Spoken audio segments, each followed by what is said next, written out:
হ্যাঁ রে করিম, ছেলেটাকে শহরে পাঠালি পড়াশোনার জন্য। ছেলেটার ঠিকঠাক খোঁজ খবর নিস তো? খবর নি মাঝে মাঝে। এ তো আর স্কুলের পড়াশোনা নয়, চাকরির জন্য পড়াশোনা। খুব চাপ। টাকা পয়সা লাগলে যেন বলিস। দেখিস আবার টাকা পয়সার জন্য আমাদের ছেলেটাকে কষ্ট দিস না। আমাদের ছেলে? বাহ, শুনে খুব ভালো লাগলো। দেখিস তোর বেয়াই মশাই শুনলে আবার রাগ করবে। তোর ছেলে আমার ছেলে হবে না কেন? আমার মেয়ের জন্য তুই যা করেছিস, আর বেআই মশাইয়ের কথা বলছিস? বেআই মশাইয়ের ভুল বুঝতে পেরেছে।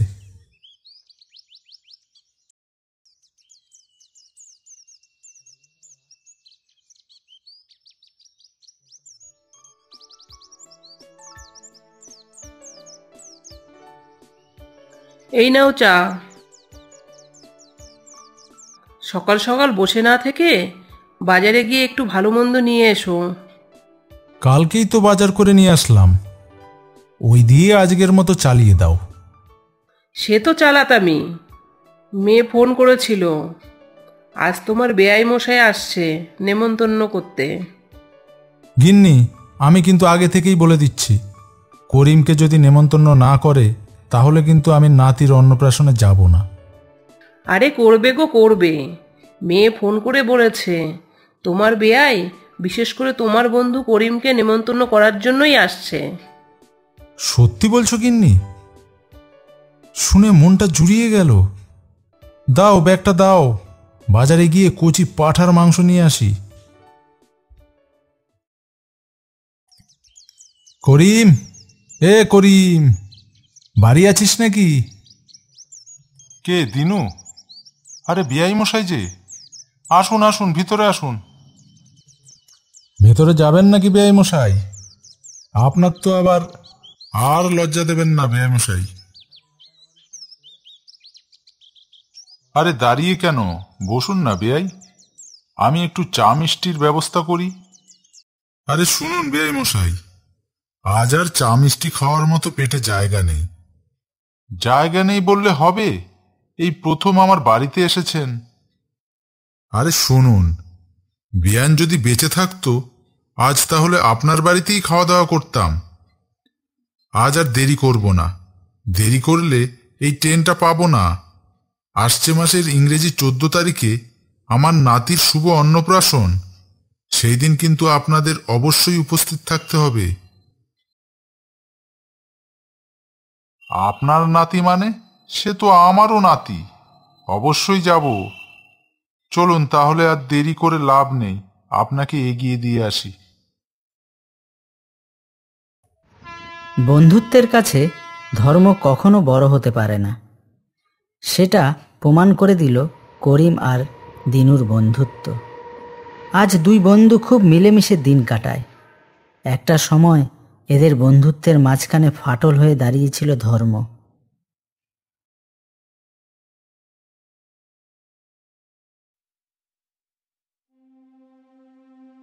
দেখুন বেআই মশাই, কথাটা বলতে খারাপ লাগছে, তবে না বলে পারলাম না।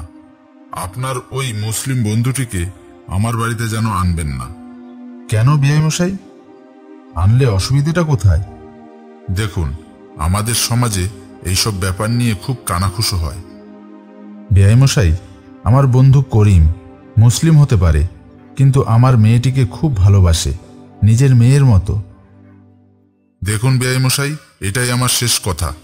আপনার বাড়িতে আপনি যা করবেন করুন, তাতে আমি আপত্তি করতে পারি না, কিন্তু আমার বাড়িতে এসব চলবে না। বিয়েতে সব আত্মীয় স্বজনরা আসবে, তাদের আমি কি জবাব দেব?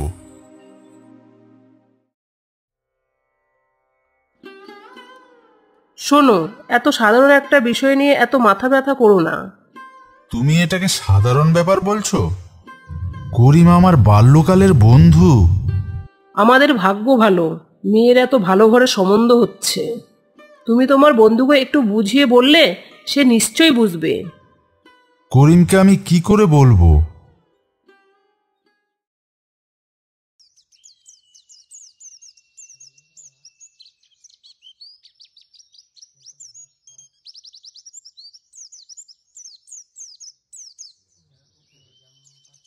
হ্যাঁ রে, তোর বাবা কোথায়?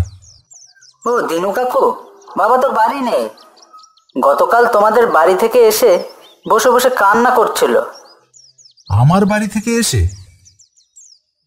তাহলে কি বিআই মশাইয়ের সমস্ত কথা করিম শুনেছে? কিছুদিন পর দিনুর মেয়ের বিয়ে। মেয়ের বিয়েতে দিনু করিমকে নেমন্তন্ন করেছিল, কিন্তু করিম বিয়েতে আসেনি। তাতে করে দিনুর করিমের উপর রাগ হলো। দুজনের বন্ধুত্ব যেন কোথায় হারিয়ে গেল। আরে বসে থাকলে হবে? ছেলের বাড়ি থেকে গায়ে হলুদ এলো বলে।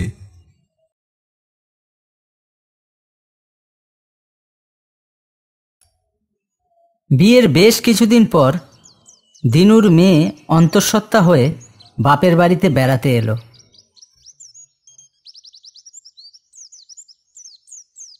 করিম কাকা ভালো আছেন? আপনি আমার বিয়েতে আসেননি কেন? আরে কবে এলি মা তুই? ভালো আছিস তো?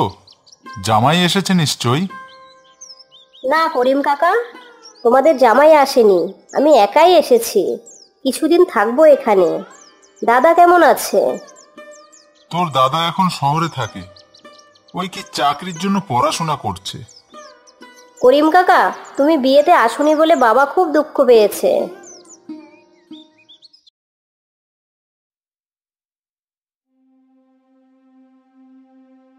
এই শুনছো, মেয়েটার শরীরটা খুব খারাপ। তুমি একটু জামাই আর বেয়াই মশাইকে খবর দাও। সত্যিই তো গিন্নি, ব্যাপারটা তো খুবই চিন্তার। আমি এক্ষুনি খবর দিচ্ছি। না জানি কি হয়েছে মেয়েটার।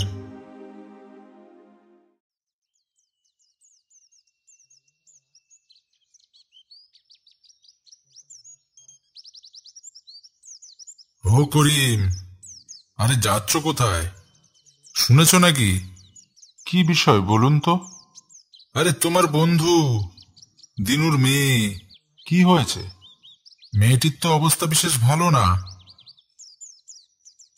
ডেলিভারি হতে গিয়ে রক্তের খুব সমস্যায় পড়েছে। মেয়েটির তো আবার এবি নেগেটিভ রক্ত, খুঁজে পাওয়া খুব দুষ্কর। আমারও তো এবি নেগেটিভ রক্ত। মেয়েটি লাস্ট অবধি রক্তের অভাবে না মারা পড়ে। তোমার তো বন্ধুর মেয়ে, তুমি তো একবার গিয়ে দেখে আসতে পারো। এই কথা শোনা মাত্রই করিম আর 1 মিনিটও দেরি করল না। সোজা হসপিটালে গিয়ে ডাক্তারের সঙ্গে কথা বলে মেয়েটিকে রক্ত দিয়ে বাঁচালো।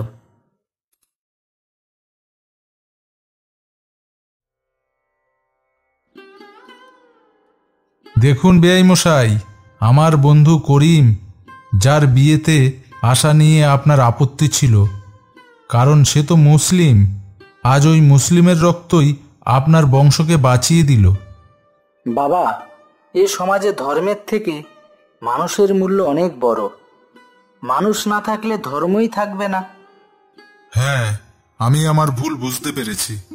বিয়েতে যাদের নিয়ে আমি আনন্দ করেছি, তারা আমার এই বিপদের দিনে কেউ আসেনি। আর যাকে আমি অবহেলা করেছি, সেই মানুষটি আমার বংশকে বাঁচালো। আমায় ক্ষমা করে দিন বেয়াই মশাই, আমার মস্ত বড় ভুল হয়ে গেছে। ক্ষমা? ক্ষমা আমার কাছে নয়। আমি ক্ষমা করার কে? আমিও তো ভুল করেছি। চলুন বেয়াই মশাই, দুজনে মিলে করিমের কাছে ক্ষমা চাইব। করিমের মনটা অনেক বড়, সে নিশ্চয়ই আমাদের ক্ষমা করবে।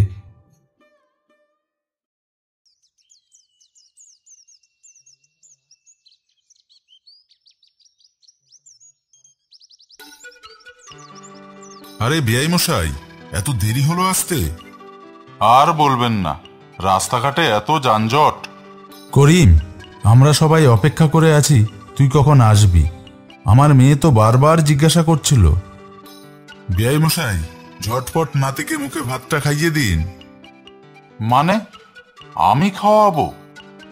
হ্যাঁ করিম, তুই খাওয়াবি আমার নাতিকে সর্বপ্রথম ভাত। আর সবার প্রথমে তুই আশীর্বাদ করবি। বেয়াই মশাই, আমার নাতিকে আশীর্বাদ করুন। ও যেন আপনার মতো একটা সুন্দর মনের মানুষ হতে পারে।